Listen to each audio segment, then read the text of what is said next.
Hi, welcome to Ready, Set, Away. My name is Lynn, and today I'm going to talk about 5 credit cards that make up my 5 card base in my cashback and travel reward system. These are not cards that you have to get, so don't feel like you have to go out and get them, but I just thought it'd be fun to share some of the cards that I do have. So starting with card number 1 is the Navy Federal Cash Rewards credit card. Now, this is a card that I got when I first enlisted in the military. I think I just got the card because I was banking with Navy Fed.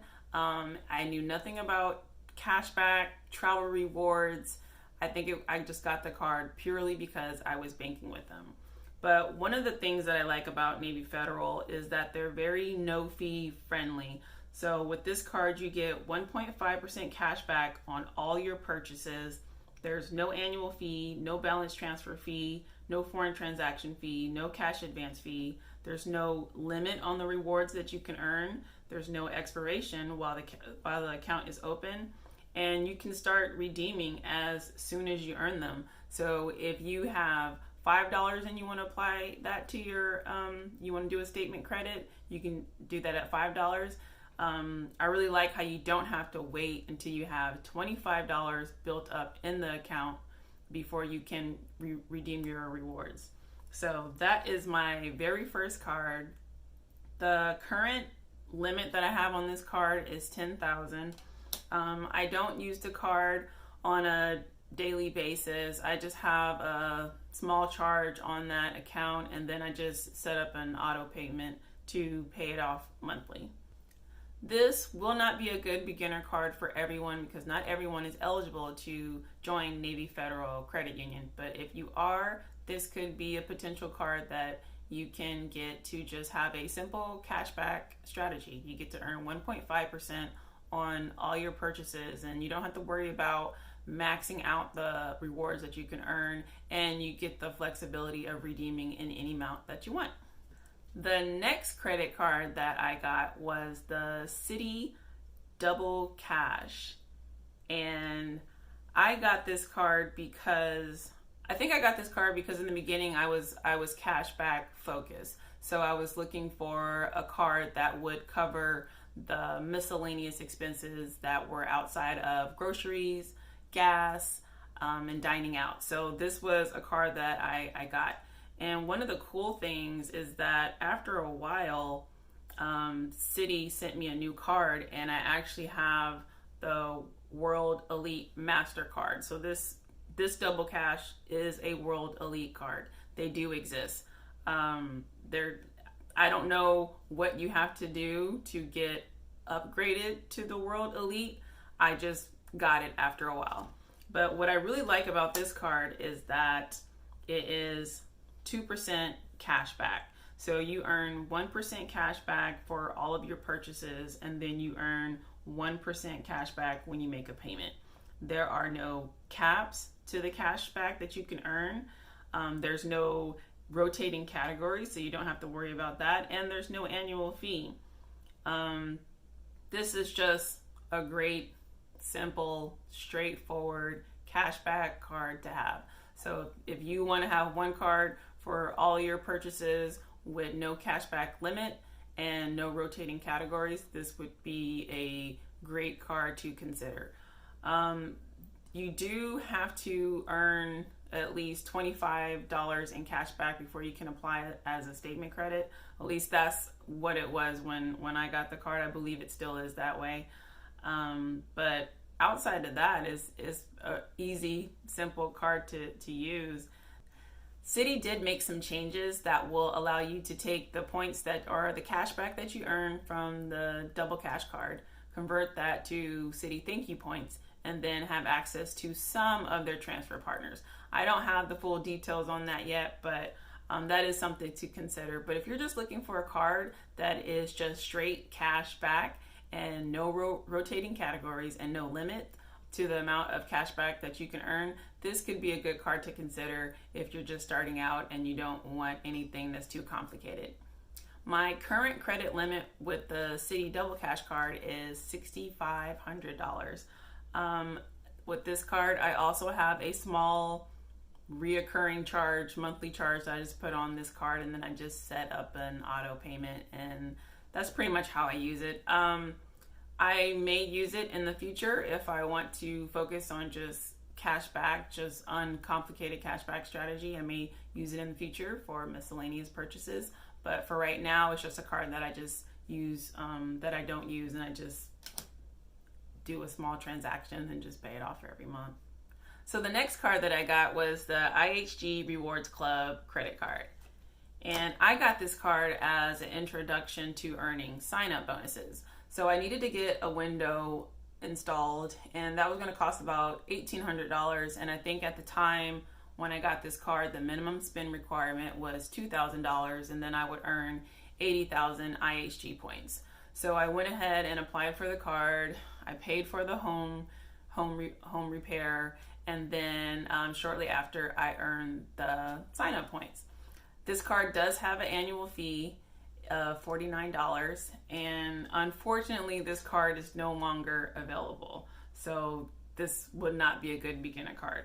But what I do like about the card is that I get an anniversary night every year that I get to use at an IHG hotel. I do think they changed the level of hotel categories that I have access to, but I still get a great benefit with this card. So even though I'm paying $49 for the annual fee, most of the hotels that I've been redeeming at, the average cost per night has been over $100 and as high as $250.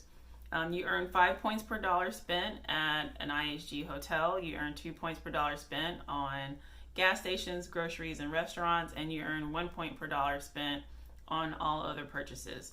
I also get Reward Club Platinum Elite status just by holding this card, and then I get 10% bonus point rebate. And there is no foreign transaction fees on this card.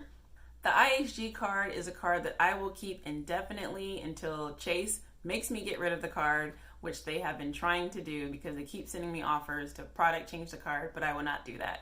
So again, this card has a $49 annual fee, but the annual hotel night certificate is just worth way more than the annual fee. So I'll be keeping this card forever, hopefully. The credit limit on the IHG card is $2,000, and the way that I'm using the card right now is I just put a small transaction on that on a monthly basis, set up my automatic payment, and then have the card paid off every month. The next card that I have is the American Express Everyday Credit Card. And the reason that I got this card is because I wasn't sure if I was going to keep the American Express Gold Card. And if I canceled that Gold Card and I didn't have any other card with American Express, I was going to lose access to my membership reward points. So I decided to go ahead and apply for the American Express Everyday Card so that I can keep access to my membership reward points. One of the good things about, or a lot of good things about this card is that you'll earn 20% extra points. So if you use your card 20 or more times in a billing period, you'll earn 20% more points on those purchases. You'll earn 2x points at supermarkets, and this is up to $6,000 per year. You'll earn 1x points for every other dollar that you spend with this card. This card has no annual fee, and you'll also have access to the membership rewards program to use to transfer the points out to transfer partners. That is one of my favorite features about this card. It is a no annual fee card, and I have access to all of American Express transfer partners. So that's very hard to beat. I think this is a good beginner card because, again, it has no annual fee. An annual fee just scares a lot of people, and I get it.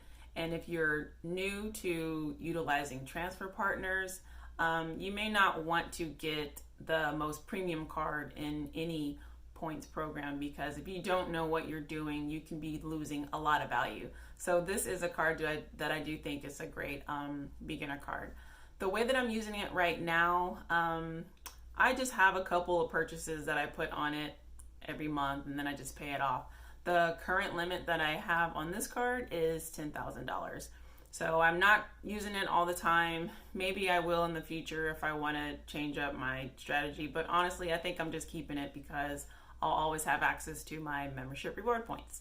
The next card, and this is the last card that I have in my 5-card base foundation, is the Discover It credit card. And I got this card because I think I got this card because I was focused on cashback, and at the time, well, it's still available now, you'll get that cashback match in your first year. So with this card, you get to enjoy 5% cash back on everyday purchases at different places each quarter, such as grocery stores, restaurants, gas stations, rideshare, online shopping. So it just depends on what categories they have available each quarter. And you'll also receive cash back for everything that you earn. So Discover will automatically match all the cash back that you've earned at the end of your first year. You'll also be able to redeem any amount that you choose. So this is another great benefit about being able to redeem at any amount. I have no issues with Discover. I've always had good customer service. They're very user friendly. So it's a great card to have. For me, unfortunately, I found out early on in this credit card points travel reward strategy that I personally do not like rotating categories. That's just my preference. And you may discover this for yourself. So to each his own. So for that reason, I don't use this card often. I've considered doing a product change, but right now I'm just not using any Discover card right now. So I'll likely just leave it as is and continue to put a small charge on it every month and then just pay it off every month. The current balance that I have on this, or not balance, my current credit limit with this card is $5,000, and I think to Discover it is a great beginner card. The customer service is great, their website is great, the mobile app is great. I think I'm saying great too much. Basically, I've enjoyed my experience with Discover. So that's it. Those are the cards that make up my 5-card base foundation. I do have more cards than that, and I might add to my base. I'm potentially looking at 6 to 7 card base as far as having indefinitely.